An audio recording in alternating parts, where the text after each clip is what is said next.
So do you want a furnished apartment or an unfurnished apartment? And what exactly does that mean? Let's get into it. Furnished apartments, you assume, means some furniture, right? And some amenities, refrigerator, stove, the whole thing. So for everybody, furnished doesn't mean the same thing. And what I've learned that in Merida, Mexico is very different. So furnished apartments are, you have some furniture. Now, the furniture varies greatly. For 3 days, I've looked at like 6 apartments and houses each day. It was exhausting, but I saw a wide variation of furniture. Some of it was very nice. Some of it was like real basic furniture that you would put in a place just to say you have some furniture. And be choosy about where you want to spend your time and what kind of furniture you want. And I based where I want it to be based on the furniture because I want it to be comfortable.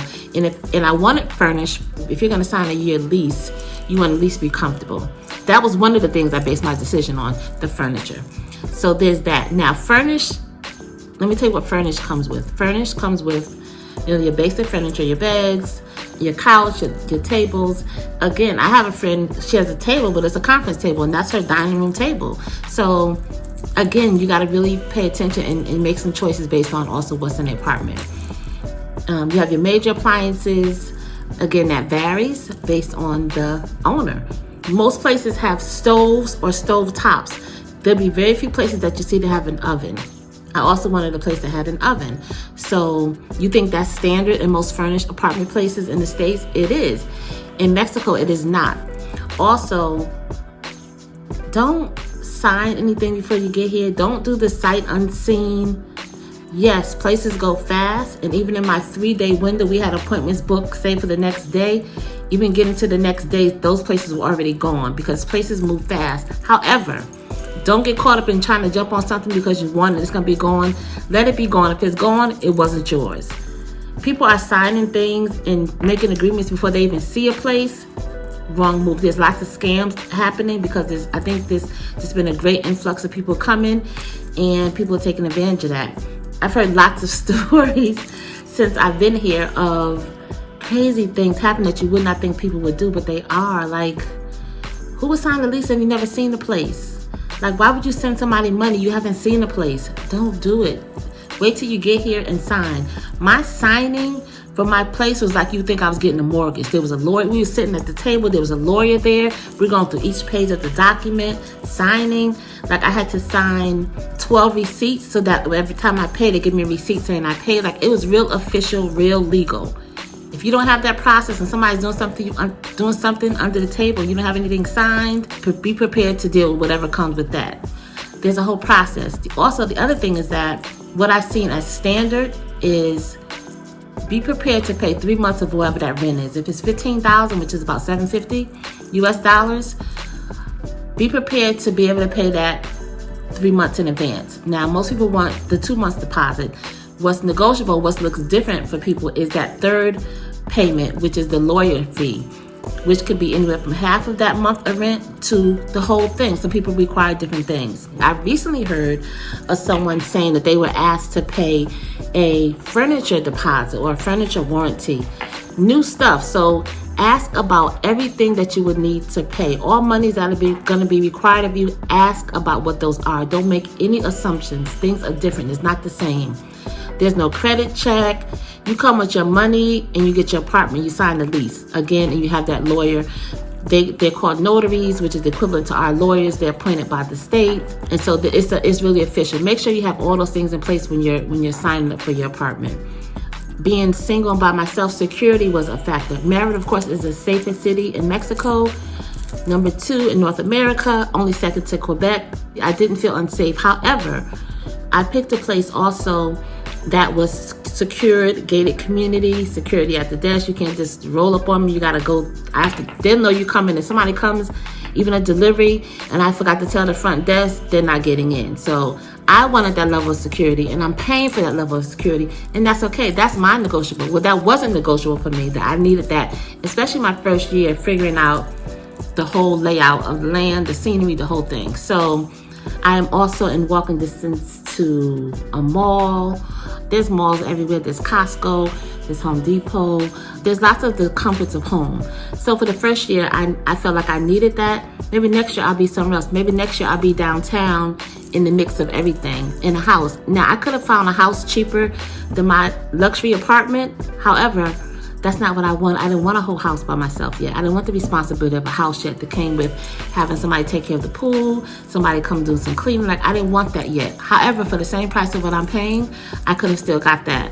Now, paying, you hear people say, oh, it's cheap to live there. Cheap is relative.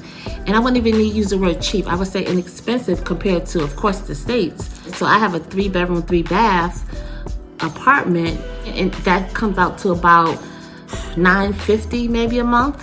And again, I told you it's in this building, it's secured, it's gated and all that. I could have got a whole house for a lot less cheaper than that, but that wasn't what I wanted yet. And so unfurnished apartments come with nothing. When they say unfurnished, you have the space, the building, and you're responsible for furnishing everything down to the refrigerator, the oven, the wash machine, like some real basic things. You need to put all those major appliances in there on top of your furniture, which is cool if that's the route you want to go. If you want to pick out all your things, then you want unfurnished. That price per month is going to be a lot cheaper than a furnished apartment. So there's that. If you're willing to come and maybe you're moving, bringing all your stuff, then you might just need an unfurnished apartment, and you can pay very little per month if that's what you want to do. And that's what some people want, because they're moving, bringing a whole truck and the whole thing. So furnished apartment.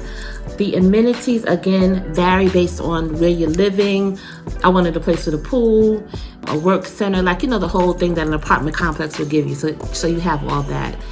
The relationship with your owner is very key, because that can make or break your whole arrangement. So make sure you talk to that person and find out, get a feel for them, just how flexible they are and how engaging they are. So there actually is a person and that you're not being scammed. And also read the fine print. Another thing is that, say you come and you find something right away and you want to jump on it, they need that money right away, or else it still stays on the market and it's going. They're going to keep showing it, and then you might have to start the process all over again.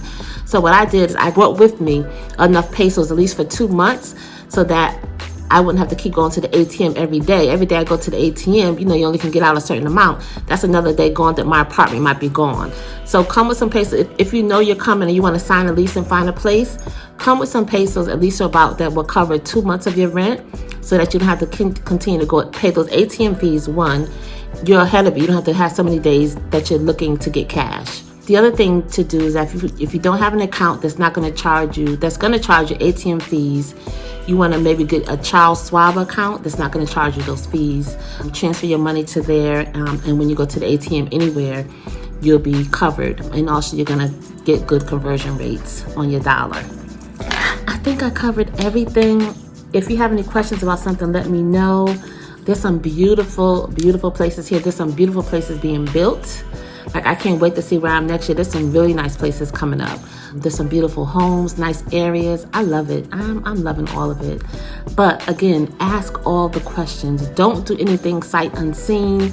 Don't make any assumptions. Don't assume that it's like it is here in the States. It's not. It's a different process, a whole different thing. Don't get caught out there making decisions that just don't make sense. Like some of the stories I'm hearing, I'm like, there's no way that person did that, but they did. So people have different ways of doing things. Don't ask all the questions.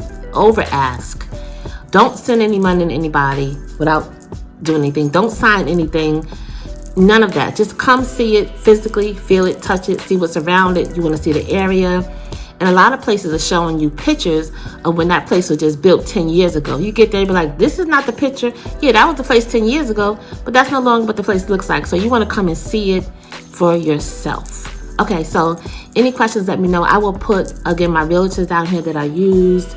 Also the lawyer that I use for other things. Like she also can go releases with you, make sure the paperwork is right. You want somebody to look at that thing just to make sure that you're not caught out there for a year. So yes, so that's it. Any questions, let me know. Anything else I can answer, let me know. Guy, this one's for you.